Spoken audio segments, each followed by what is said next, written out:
Cette année, les échanges autour de l'égalité des sexes s'orienteront vers un sujet qui prend de plus en plus de place dans nos vies, le numérique.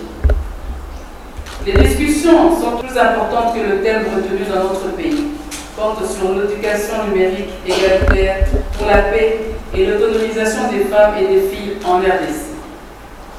L'importance du rôle de la femme dans la vie de nos nations est de moins en moins discutable. Mais il nous faut maintenir la pression sur les décideurs majoritairement masculins pour une amélioration continue des droits de la femme et de la jeune fille.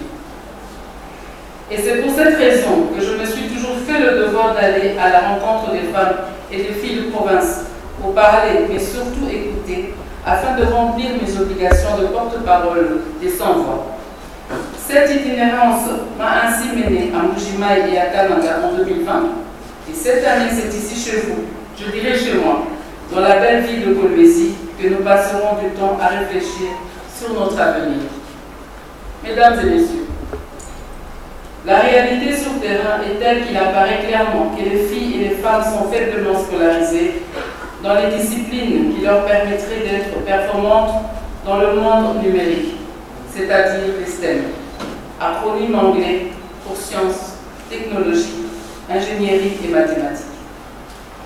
Cet état de choses fait en sorte que l'écart se creuse encore davantage entre les garçons et les filles, surtout si l'on tient compte aujourd'hui de l'analphabète les plus élevés ou celle qui ne sait ni lire ni écrire, mais plutôt l'inculte face aux nouvelles technologies de l'information et de la communication. Le monde avance à une vitesse effrénée.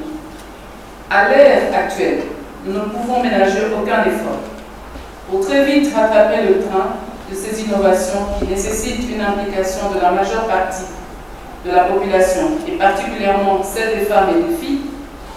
Cette implication évitera d'occasionner une débâcle du tissu familial et un retard dans nos ambitions de développement en tant que nation.